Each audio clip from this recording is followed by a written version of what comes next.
अगला क्वेश्चन है 151। तो इसमें पूछा गया है जुगल बिलास के रचयिता कौन हैं।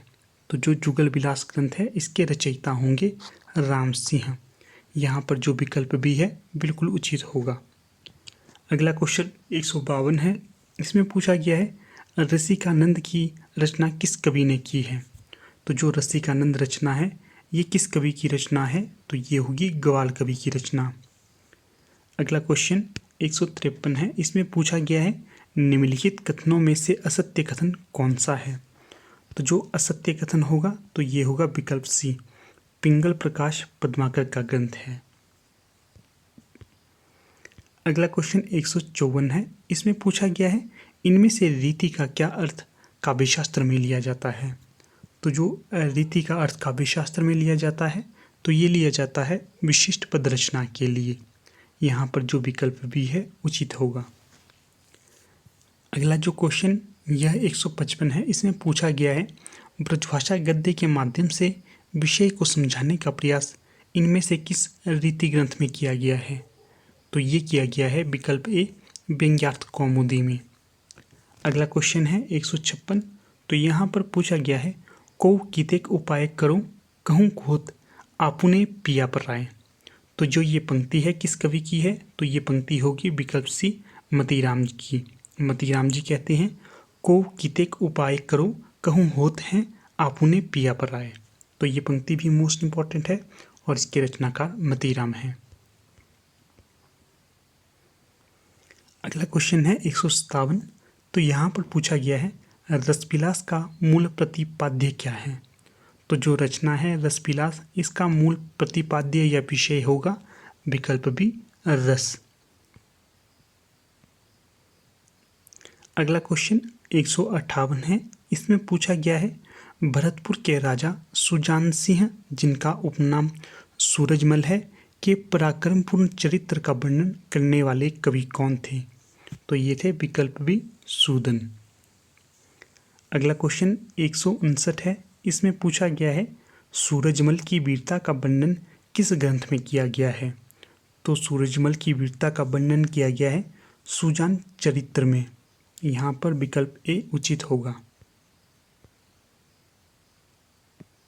अगला क्वेश्चन 160 है। इसमें पूछा गया है राधा सुधा शतक के रचनाकार का नाम बताइए। तो जो राधा सुधा शतक के रचनाकार हैं तो ये होंगे विकल्प डी, श्री हरि जी। अगला क्वेश्चन 161 है। इसमें पूछा गया है किस कवि की नीति कुंडलियाँ ग्राम ग्राम में प्रसिद्ध हैं। तो ये हैं विकल्प बी, गिरधर कविराय। अगला क्वेश्चन 162 है। इसमें पूछा गया है स्नेह सागर का संपादन किसने किया है। तो जो स्नेह सागर ग्रंथ का संपादन किया गया था तो ये लाला भगवान दीन के द्वारा किया गया था। यहाँ पर जो विकल्प डी है बिल्कुल उचित होगा। अगला क्वेश्चन 163 है। यहाँ पर पूछा गया है स्नेह सागर के रचयिता का नाम क्या है। तो जो ग्रंथ है स्नेह सागर इसके रचयिता का नाम बख्शी हंसराज है। स्नेह सागर रचना का रचयिता का नाम बख्शी हंसराज होगा। यहाँ पर विकल्प भी उचित होगा। अगला क्वेश्चन है 164। पूछा गया है आनंद रघुनंदन के रचयिता का नाम बताइए। तो जो ग्रंथ है आनंद रघुनंदन इसके ग्रंथकार माने जाते हैं या रचनाकार माने जाते हैं महाराज विश्वनाथ सिंह। तो ये प्रश्न मोस्ट इम्पॉर्टेंट है, अक्सर परीक्षा में पूछा जाता है, इसे भी कहीं पर नोट करके रखिएगा। इसे हिंदी का प्रथम नाटक भी माना जाता है, इसे भी याद रखिएगा। अगला क्वेश्चन 165 है। इसमें पूछा गया है रीतिकाल के उस कवि का नाम बताइए जो जाति का ब्राह्मण था किंतु किसी प्रेमिका के प्रेम के कारण उससे विवाह कराने हेतु मुसलमान बन गया था। तो ये थे विकल्प सी, आलम। यहाँ पर सी बिल्कुल उचित विकल्प होगा। अगला क्वेश्चन है 166। तो यहाँ पर पूछा गया है शेख रंगरेजिन ने किस प्रसिद्ध रीतिकालीन कवि से विवाह किया था। तो जो शेख रंगरेजिन थी इनके द्वारा विवाह आलम के साथ किया गया था। यहाँ पर सी सही विकल्प होगा। अगला क्वेश्चन 167 है। इसमें पूछा गया है कनक छुरी सी कामनी काहे को कटी छिन, जो प्रसिद्ध उक्ति है किस कवि के द्वारा कही गई है? तो ये कही गई है आलम के द्वारा। यहाँ पर जो विकल्प ए है बिल्कुल उचित होगा।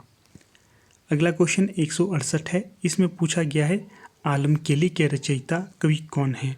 तो जो आलम केली के रचयिता होंगे तो ये होंगे कवि आलम। यहाँ पर विकल्प सी उचित होगा। अगला क्वेश्चन 169 है। इसमें पूछा गया है आचार्य रामचंद्र शुक्ल ने हिंदी का प्रथम नाटक किस रीतिकालीन कवि द्वारा रचित माना है? तो ये माना है महाराज विश्वनाथ सिंह। यहाँ पर विकल्प ए उचित होगा। अगला जो क्वेश्चन है ये है 170।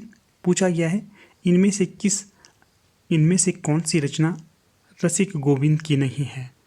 तो यहाँ पर जो रसिक गोविंद की रचना नहीं होगी तो वो होगी विकल्प डी काव्य विलास। बाकी युगल रस माधुरी, रसिक गोविंदानंद घन, कलियुग रासो, ये तीनों ही रसिक गोविंद सिवाय काव्य विलास के।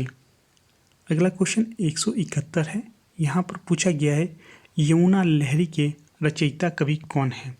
तो जो यमुना लहरी रचना है इसके रचयिता कवि होंगे ग्वाल कवि। सी सही विकल्प होगा। अगला क्वेश्चन 172 है। पूछा गया है नवरस तरंग के रचयिता कौन है? तो जो रचना होगी नवरस तरंग तो इसके रचनाकार हैं बेनी प्रवीण। यहाँ पर जो विकल्प सी है उचित होगा। अगला क्वेश्चन 173 है। पूछा गया है आचार्य शुक्ल ने मतीराम और पद्माकर के समकक्ष इनमें से किस कवि को माना है? तो ये माना है विकल्प ए बेनी प्रवीण को। अगला जो क्वेश्चन है ये है 174। यहाँ पर सूची ए को सूची 2 के साथ सुमेलित करना है। तो चलिए मिलान करते हैं। तो जो रसलीन थे इनकी रचना है अंगदर्पण। यहाँ पर सी सही विकल्प होगा। अगला है तोष, तो इनकी रचना होगी सुधा निधि। डी सही होगा। अगले हैं भिखारी दास, तो इनकी रचना होगी काव्य निर्णय। अगले हैं देव, तो इनकी रचना होगी कुशल विलास। तो ये प्रश्न मोस्ट इंपॉर्टेंट है, यहाँ से अक्सर प्रश्न बनता रहता है। तो इस प्रकार जो यहाँ पर कोड डी बिल्कुल उचित होगा। अगला जो क्वेश्चन है ये है 175। पूछा गया है देव के किस ग्रंथ में रात दिन के भोग विलास की दिनचर्या है? तो जो देव का ग्रंथ होगा तो ये होगा विकल्प बी अष्टयाम। जो अष्टयाम है इसमें रात दिन के भोग विलास की दिनचर्या के बारे में बताया गया है। यहाँ पर विकल्प भी बिल्कुल उचित होगा।